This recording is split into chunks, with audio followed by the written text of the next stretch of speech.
midi pile, bonjour, bienvenue, c'est le 12-13, voici les titres de ce mardi en Aquitaine.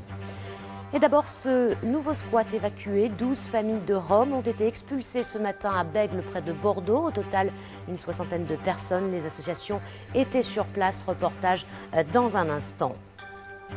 Nouvelle opération spectaculaire des papas grimpeurs privés de leur enfance. Cela s'est passé ce matin à côté de Périgueux où 3 pères de famille se sont installés dans des arbres. Parmi eux, un père qui avait participé à l'occupation de la cathédrale d'Orléans en mai 2013. Et si Mérignac en Gironde devenait l'autre capitale de l'aéronautique dans le Grand Sud-Ouest, le secteur emploie 10 000 personnes dans la 3e ville d'Aquitaine. Gros plan dans ce journal.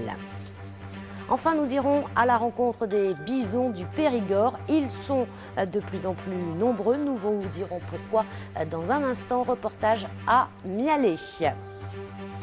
Regardez la carte météo cet après midi dans la région. Ça n'est pas beau, ça n'est pas chaud. C'est un ciel très pluvieux. Les précisions, ce sera tout à l'heure à 12h20.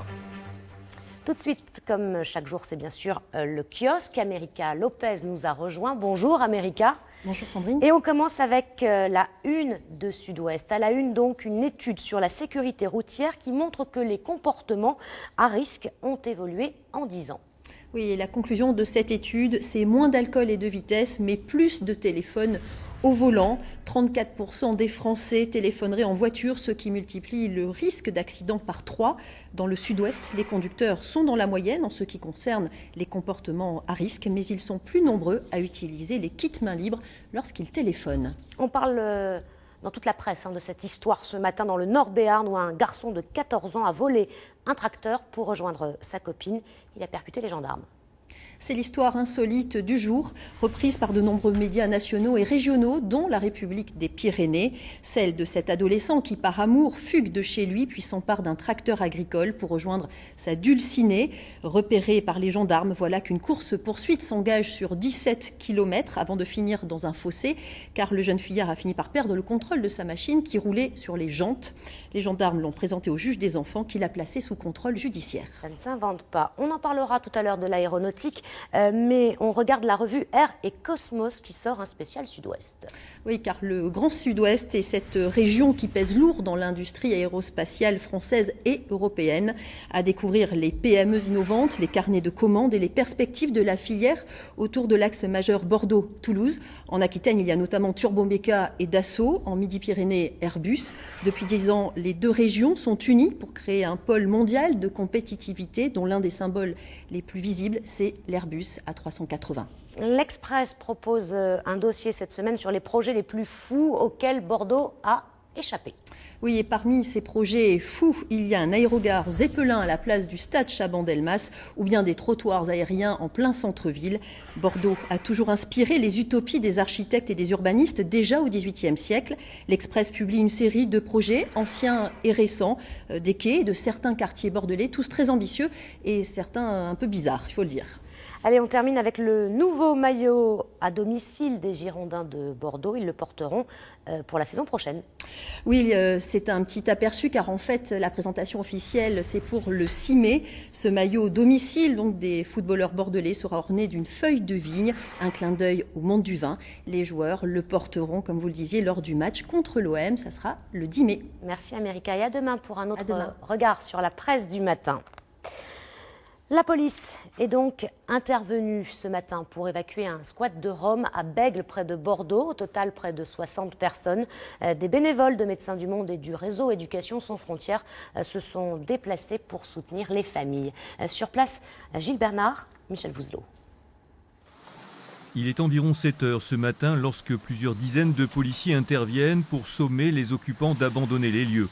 Une évacuation dans le calme de la trentaine de familles installées depuis quelques mois dans ces anciens ateliers de découpe de viande. Là, on vient d'avoir des scènes d'enfants sur le trottoir, il pleut.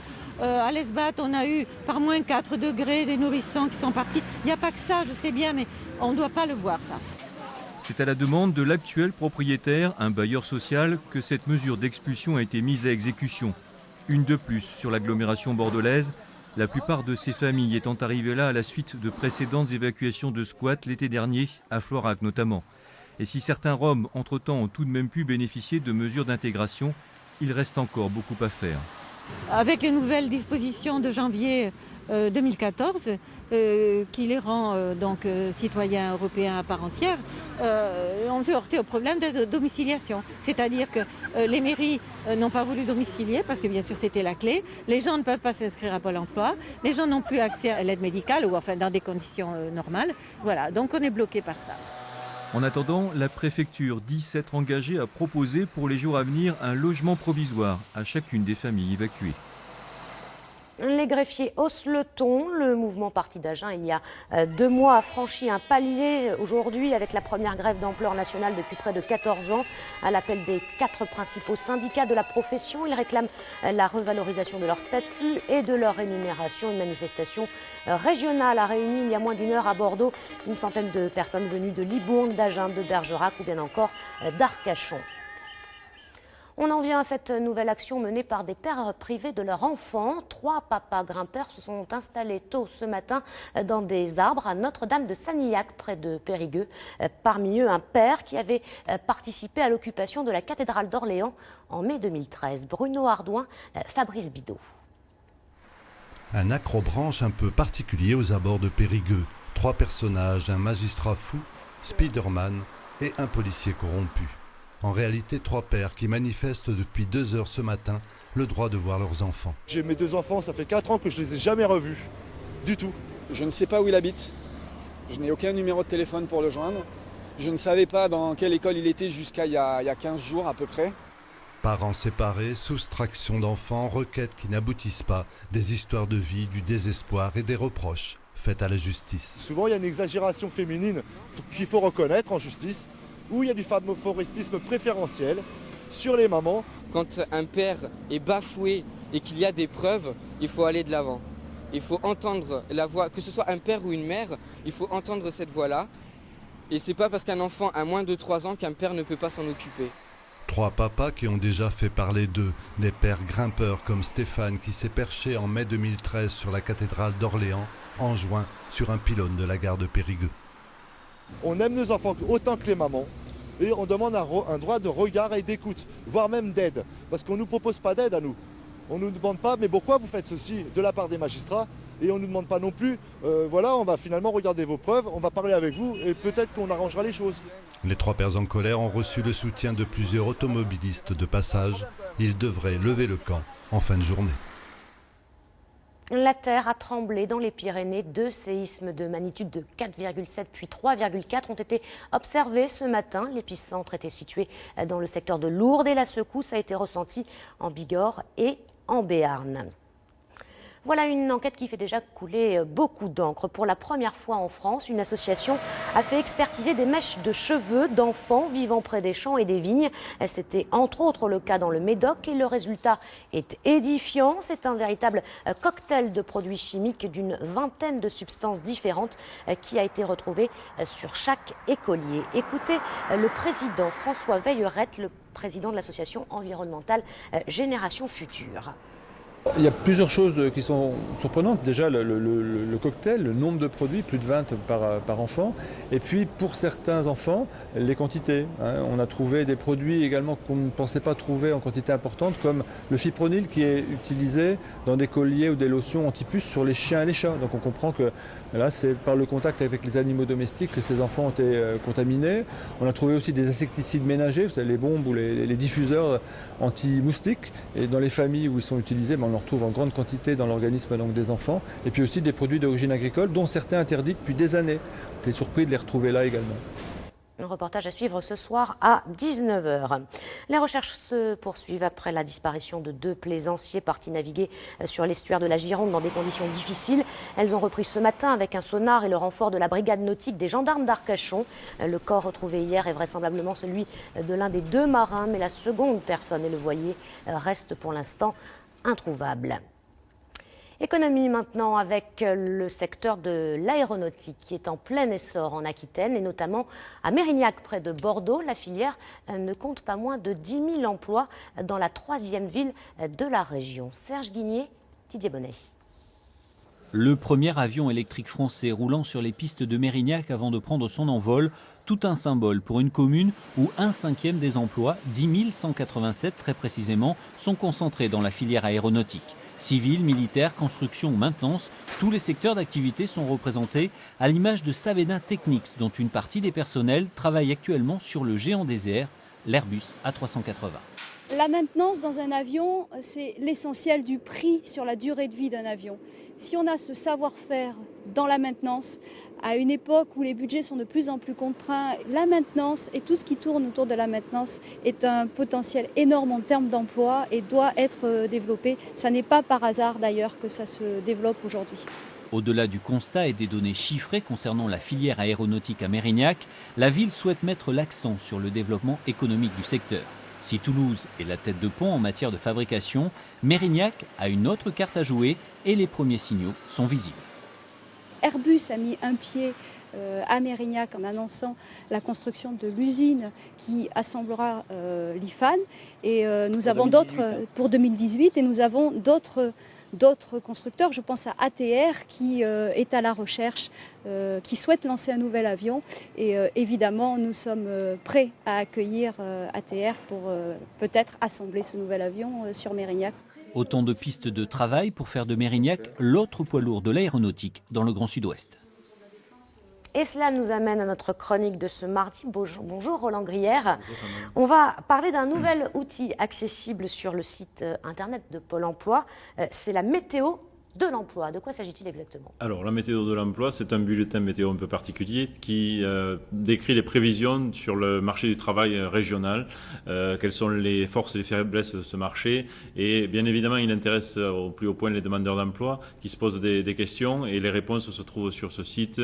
Quels sont les secteurs attractifs vers lesquels je vais pouvoir orienter mes recherches notamment, ou quels sont les emplois saisonniers qui sont à disposition actuellement. Alors justement, on va jeter un coup d'œil. Qui trouve-t-on exactement? Il y a différentes formations, j'imagine. Alors, des informations assez précises. Vous avez le top 5 des métiers qui recrutent par département. Ça veut dire que sur chaque département, vous avez les métiers sur lesquels on a enregistré le plus d'offres ces 12 derniers mois. Et vous avez un lien direct sur les offres qui sont en cours en plus. Vous avez les mêmes informations sur les secteurs d'activité. Actuellement, c'est plutôt la banque et l'assurance qui ont le vent en poupe avec des pictogrammes vers le haut, des flèches qui montrent que les offres d'emploi sont en évolution positive depuis un an. La restauration est dans le même cas aussi. Et vous pouvez zoomer sur les métiers qui recrutent, des métiers qui ne sont pas toujours connus, et vous avez des fiches qui vous donnent comment candidater et quelles sont les compétences requises pour ces métiers-là. Voilà. Alors, est-ce que, comme pour la météo classique, on a des prévisions à court ou à long terme? En fait, avec cet outil, la météo de l'emploi, vous avez accès aux résultats de l'enquête de besoins de main-d'œuvre sur 2014. Donc, vous avez les prévisions sur des recrutements sur 2014. À l'heure actuelle, on sait que ce sont l'industrie agroalimentaire et l'agriculture, pour tous les départements de l'Aquitaine, qui vont recruter 25% des perspectives de recrutement sont sur ce secteur-là, avec beaucoup de saisonniers. Et 54%, ce sont les secteurs de services. Alors, je vous laisse aller voir en détail, parce que évidemment, c'est assez parlant quand même, non? Mais alors, c'est très parlant parce que là, nous, on a un enjeu par rapport à cette diffusion, c'est que ce sont des perspectives réelles d'emploi. Donc, ça rapproche quand même les projets de recherche d'emploi vers des projets de recrutement qui sont effectivement identifiés. C'est le rôle de Pôle emploi de proposer ces informations fiables et récurrentes. Et cet nouvel outil, la météo de l'emploi, donne vraiment un plus pour la recherche d'emploi, en plus de tout ce qu'on propose sur le site pôle emploi.fr. Avec justement un site, on le rappelle, pour davantage de renseignements, c'est bien sûr www.pôle-emploi.fr. On se retrouve dans un mois, Roland, pour une nouvelle chronique. L'emploi, encore justement, avec l'insertion des personnes handicapées, davantage victimes du chômage que les autres, on le sait. Eh bien, regardez cette initiative menée en Lot-et-Garonne, en partenariat avec des sociétés spécialisées dans l'entretien des véhicules. Benoît-Pierre Morin, Jean-Michel Daguenet. L'équipe s'affaire durant 1 heure sur la voiture. Intérieur, extérieur, rien n'échappe à l'aspirateur ou au chiffon. Pour Séverine, mère d'une fillette de 2 ans, cet atelier est une étape avant un travail en entreprise. C'est intéressant, ça m'apprend plein de techniques. Et c'est intéressant pour moi, pour plus tard, si je passe mon permis. Après, si je ne sais pas défaire une roue, et bien, là, je saurais le faire. Vous apprenez aussi un petit peu de mécanique? Oui. Les ateliers Agnellis forment et emploient 150 personnes handicapées, majoritairement dans l'établissement. Sortir travailler à l'extérieur est une étape importante pour ces personnes. De façon qu'eux puissent trouver un travail en contact avec le public extérieur, quoi. Ça leur amène beaucoup de choses parce qu'il y a des personnes qui sont 20 ans, 30 ans, ils ont été toujours dans leur établissement et ça leur amène un équilibre pour eux et ils sont fiers de leur travail. Et là, ce nettoyage, là, c'est une activité qui vous plaît, pourquoi? Pour gagner de l'argent, après pour travailler plus tard chez un patron. Et pour m'en sortir aussi, quoi. Particuliers ou entreprises ont recours à ce service respectueux des personnes et de l'environnement. Ils n'utilisent ni eau ni produits chimiques. Et que j'ai vu faire au niveau efficacité, je peux vous dire qu'il dépote. Chaque jour, l'atelier change de site. Plusieurs sociétés à Genèse ont passé une convention avec l'établissement. Le planning est complet jusqu'à fin décembre. Allez, direction maintenant la campagne et les pâturages du Périgord à la découverte des bisons. Cet animal rustique y est élevé depuis le début du siècle. Désormais, il y fait aussi ses petits. Clémence Rouer, Nicolas Pressigou. Nord-ouest du Périgord, vaste contrée au vert pâturage et d'un peu plus près, le Far West. Majestueux et sauvage, le bison s'est imposé ici depuis le début du siècle et s'y plaît au point d'avoir convié 20 nouvelles bisonnes et leur trentaine de bisonneaux. Ça fait du monde, oui, c'est vrai que là ça fait plaisir de voir tout ce monde ici. Ouais. Les nouvelles, ça va être des femelles comme celle-ci, là, celles qui ont les boucles jaunes, voilà, avec des un peu plus grosses, des cornes un peu recourbées. Voilà, ça c'est des femelles qui vont mettre bas cette année, d'ici un mois ou deux. Là. Les premiers bisonneaux nés en Dordogne, car depuis les débuts de la ferme, ils y étaient seulement élevés. Désormais, l'exploitation prend une nouvelle ampleur. Je peux compter sur mes 20-25 bisonnes qui vont faire des petits tous les ans, quoi. Et ainsi pour pérenniser ma commercialisation de la viande, quoi. Car sous leur belle toison, aux poils certes un peu mouillés, se cachent quelques beaux morceaux de choix. Un peu plus rouge que le bœuf et c'est une viande maigre, il n'y a pas de gras à l'intérieur du muscle.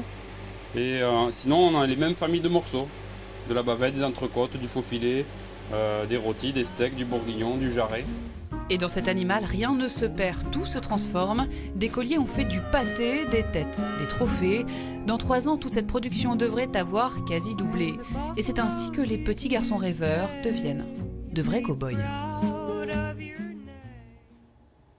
Avant de nous quitter, je vous rappelle ces 2 informations que nous avons développées dans ce journal. La police est intervenue ce matin à Bègles, près de Bordeaux, pour évacuer un squat de Roms. Au total, près de 60 personnes, c'est-à-dire 12 familles.